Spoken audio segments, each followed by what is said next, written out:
You might say, why do I even care about what Colorado did with their hemp policy?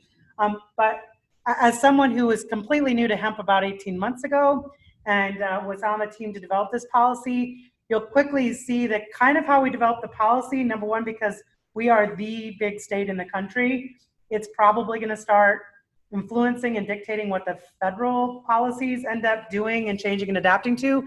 But it also is a good lesson in beyond the production challenges you're facing, understanding the whole supply chain set of challenges that are the reason the market's been doing the weird things that it has. And if you don't understand it and you don't want to understand it, you may not want to be in this, because we're probably facing 5 to 10 years with, as the policy gets refined and the supply chain matures, where it's going to be the Wild West. And without managing the risk of not understanding how the policy is going to dictate that, you could get yourself in a little bit of trouble.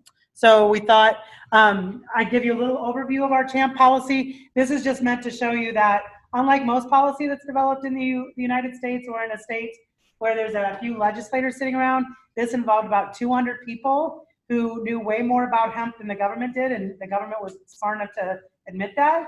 Sitting around telling us what we needed to know about how and why this industry should be regulated in a certain way. Unfortunately, the feds did not have something like this.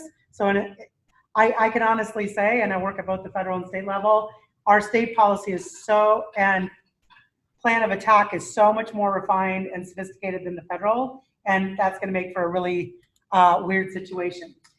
The good news for you is the feds did put some clever people who are working in states that do also have hemp industries together and have them write a report on where we are with the industry right now. It just came out last week. I saw it last fall because I was one of the reviewers for it, and so I'm going to give you a couple snippets of it, but it's free online. You can go look at it. It's the best information we have right now about where the industry is, but more importantly, that's all probably the policymakers are going to read or know, so it'll give you a sense of what they're going to be building their decisions around.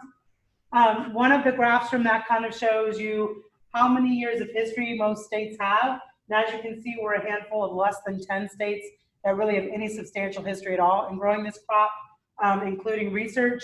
There's still some states that have nothing at all, and most are even behind us.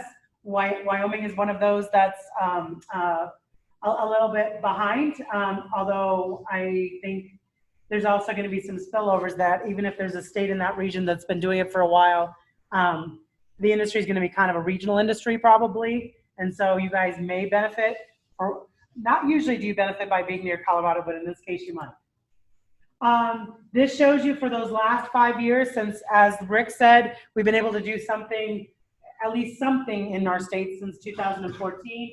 What we've seen in Colorado as a growth. And so if you look at both the greenhouse space and the number of acres that you've seen growth in over those 5 years, it's like pretty much nothing we've ever seen before. More importantly, it's important to realize that we've been being regulated by 2 state agencies. It's not just a Department of Agriculture issue, but the Department of Public Health has been very actively involved in that. I don't know what your policy in Wyoming is or who you have as your key agencies, but they have been registering our producers for a long time. We have access to that data and plan to look at it a little bit this year. But it even took us a while to catch on. But one thing we've done, because the staffing needs for this have been just ridiculously high for the Department of Ag, is they did start actually taking a fee when they registered this year, so they at least have a budget to work with. As you can see, they added no new staff, and we're just using their existing staff up through this year. They went to 3.5 staff people in 18, and this year they're up to 12, and next year I think they'll be at 35. Because if they really have to do 100% testing, they guess that's what they're going to need. So it kind of shows you both the growth of the sector and the fact that even the policymakers will admit to you we're behind. So there's regulations that might be passed that we can't even adhere to because we don't have the staffing to do it. So that's a word of warning, and why I asked Rick about that. You might be asked to follow some rules that no one who has to enforce those rules can even actually keep up with. So that's usually not something you have to worry about in your supply chain. It is a worry you should think about. So this shows you that same map. Instead of how many years we've been producing, this shows by county how much density of production is happening. Again, in Wyoming, we're not seeing any yet. I don't think it's been allowed, right? It's just, yeah. This summer was the first year. Okay, so we just don't have data yet. But you see where it is. Colorado is butting right up to it, and Montana's butting right up to it. So I have a feeling there's going to be spillover soon. But it is a mostly Western crop. Kentucky has quite a bit going on. Oregon has quite a bit going on. But we're about a fourth of the acres for the whole country down in our state. So yeah, they just don't have the level of production. But they have, oddly, they have better marketing infrastructure because of the old drying barns they had for tobacco. They actually had a better situation of how to manage it once they harvested it, for sure. We've learned a lot from them because they've been doing more than us in a lot of ways. So this all,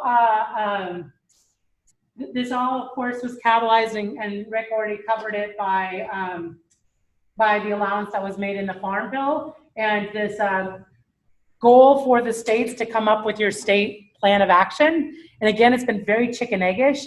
They've told all the states to go put a plan together. You guys have a plan in. We decided a plan wasn't enough. So in addition to a plan, we did this whole CHAMP process with 200 stakeholders because we knew how controversial it was, and we wanted to have a lot of voices telling us what we didn't know. But there really wasn't that big of a list of things we had to decide on. And that's why when a lot of states put in their plans, they put in a 5 to 10 page plan just addressing each of these bullets and saying pretty much like, whatever you say, U.S. government, we'll kind of follow along, and these are kind of our details.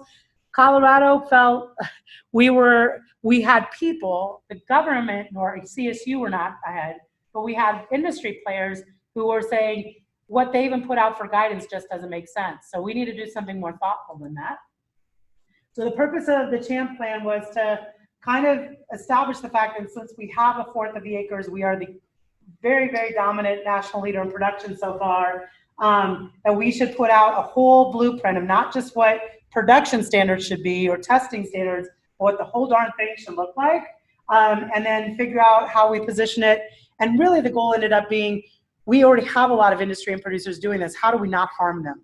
How do we not make a policy that unintentionally harms them when some of them have got it figured out?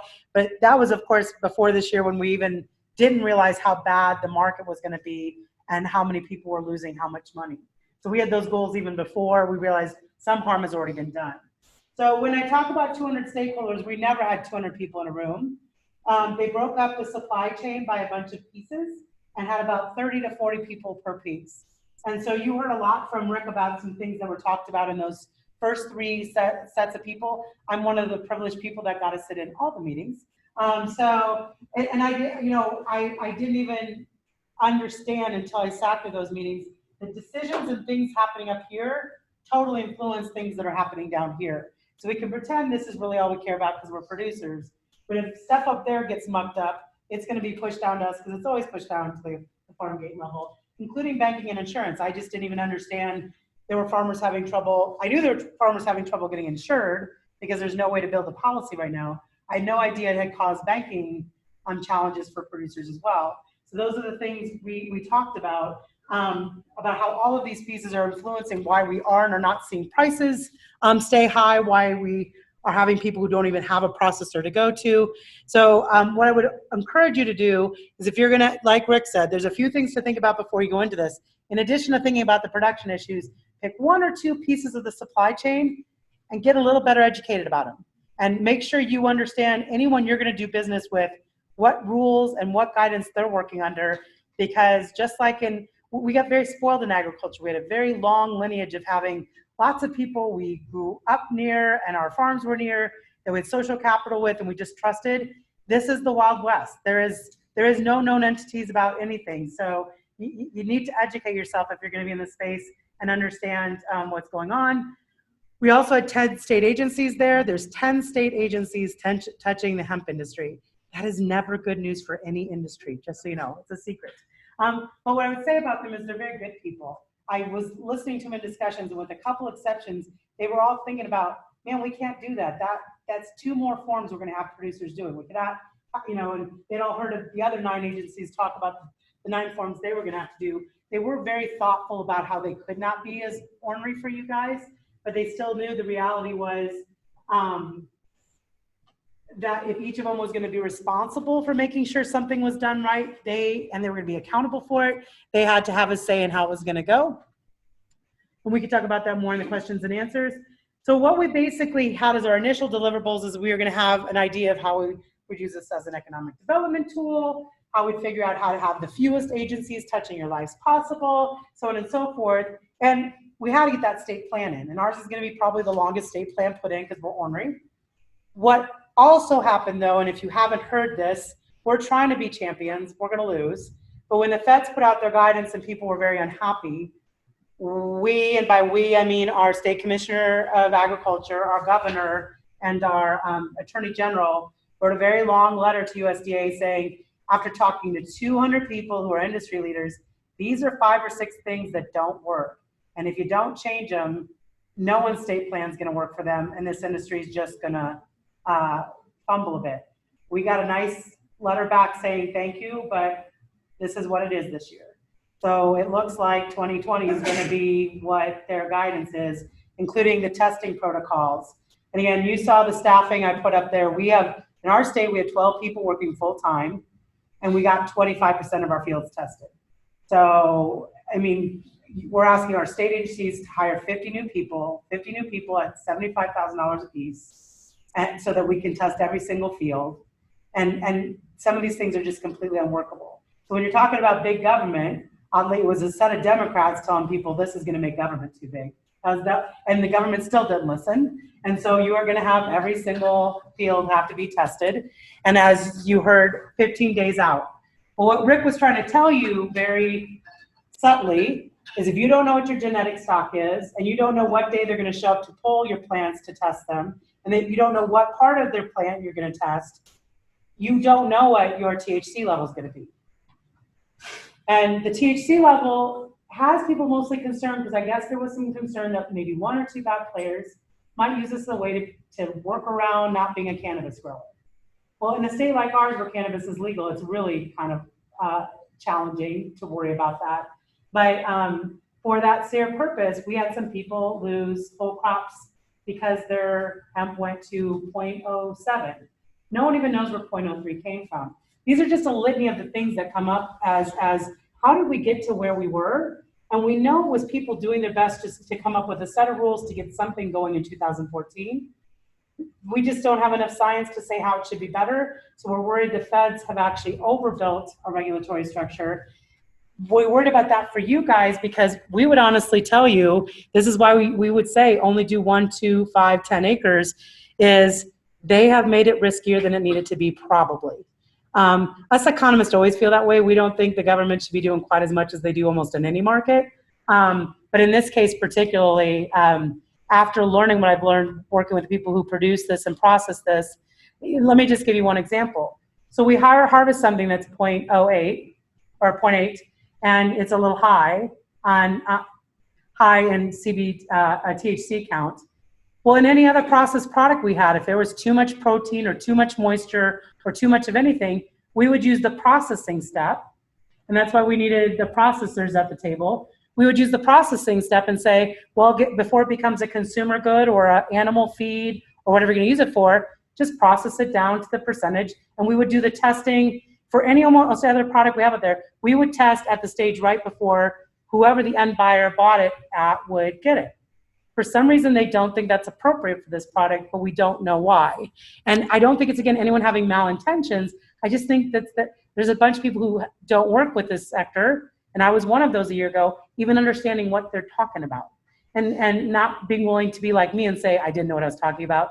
They want to pretend they know what they're talking about. So these are the things that we worry about that's all going to get pushed down to your level, because then when those crops go hot, there's no one bearing that risk except for the producer who has the crop in the field. No one. Yeah. Do you know how many acres are lost to hot crops and how much money that equates to? The guess was 25% of acres got lost because of going hot this year, but then it was a third if you added people who also didn't have contracts abided by. Did you hear differently?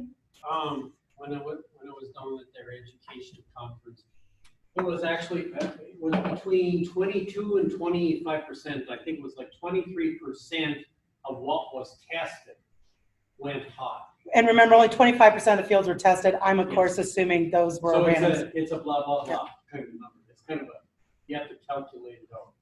I will tell you that one of the reasons for seed certification that we seen about 3 years ago was that when people started growing industrial hemp was primarily everybody's just growing for more seed production at that time, 2014, 2015. There was certain collected germplasm that from 3 different people that went into the marketplace, they were producing seed and selling it, that missed getting tested for 2 years while the seed was being increased. 3 people producing seed.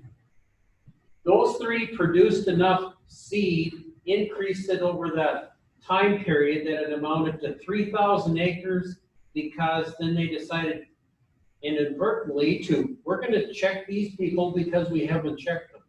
So they checked and they found this germplasm was hot on 3,000 acres, 3 different growers, and it all had to be destroyed. Some of them people, well, I know one went through bankruptcy and that put them out. So, and that's the reason for seed certification is you got a verification of what you're buying, a confirmation. It builds a level of trust. Which again, even in every other part of agriculture, if you have something that doesn't get to its intended market, we almost always have a byproduct or other market to go to. There's not even any federal guidance about, okay, that could become an animal crop. That could be used as a cover crop and tilled back into the soil. That's the problem, is all the other solutions, farmers are always clever enough to figure out, well, we'll do something else then. None of that we know of is officially allowed. So that's the thing, is there's just so many things, again, unintended. I don't think anyone was out to kill this industry. They just didn't think through all the things you guys have to think through every production season of contingency plans. And so it just went awry. Yeah, keep in mind, a lot of those that tested hot, they may be 1.5% THC level. Well, from somebody that's in a different state, like my dad, like, it's all marijuana, right? Right, it's all marijuana. Well, the difference between marijuana is 20% is the old marijuana. There's been breeding and selection going on, so now it's 25-30%. It's good stuff. But we're talking about good stuff. 100 times multiplier from what they're allowing. So it's a significant, even if it's 2% THC to 30%, that's a huge amount of difference of an intoxifying chemical that's in the plant. It's like the Odell's, it's the O'Doul's beer of THC. Yeah. So let me just cover 2 more things before we go to panel, because they might be good discussion points for panel. I should have gotten to this sooner, but this is what we came up with as our take-home messages. In phase 1, which was about more of your production level stuff, obviously, just like you heard from Rick, and that's why I wanted to go first, we're promoting certified seed and clones as one way to get a handle on getting the risk around a crop going hot or not having good germination there. We're probably going to be starting some Center for Excellence down in Colorado to start doing the research that should have been being done for the last 60 years. Figure out if there's a remediation program of something you can do with the crop if it goes over that, even if it's not full market value. We're probably going to have a blockchain technology in Colorado. It doesn't mean you guys in other states have to use it, but if you want to work with probably the most prolific and high revenue buyers who are going to be buying this on the processing side, which are in our state, they're probably going to require that you have source identity all the way from whenever it was planted. And our state's going to actually we're going to invest in making that happen so every other state doesn't have to. We've got funding for that. And then we're going to have, in addition to the state laboratory at the Colorado Department of Ag, kind of like a third-party certifier like we do in organics, where we will certify some other laboratories to finally be able to test, so our turnaround times on those labs are faster than they have been. And then on down the supply chain side, we don't even have good manufacturing practices for any of the products you're going to hear about that could be potential products. And there's so many of them, we need to get some of those set for some of the products. What are going to be the marketing claims that are allowed for CBD? If you haven't figured it out, I was stupid coming into this and didn't even know the difference between THC and CBD. As Rick said, some of these are even young enough things, we just don't have a lot of research. but we don't want there to be a lack of credibility by using claims that aren't true. So we're going to start probably doing some human and animal trials on what you can say CBD does. Maybe establish the certification programs for hemp so you can be kind of hemp star. I don't know if that'll be state-based or if we'll actually make that'll be something the industry adopts.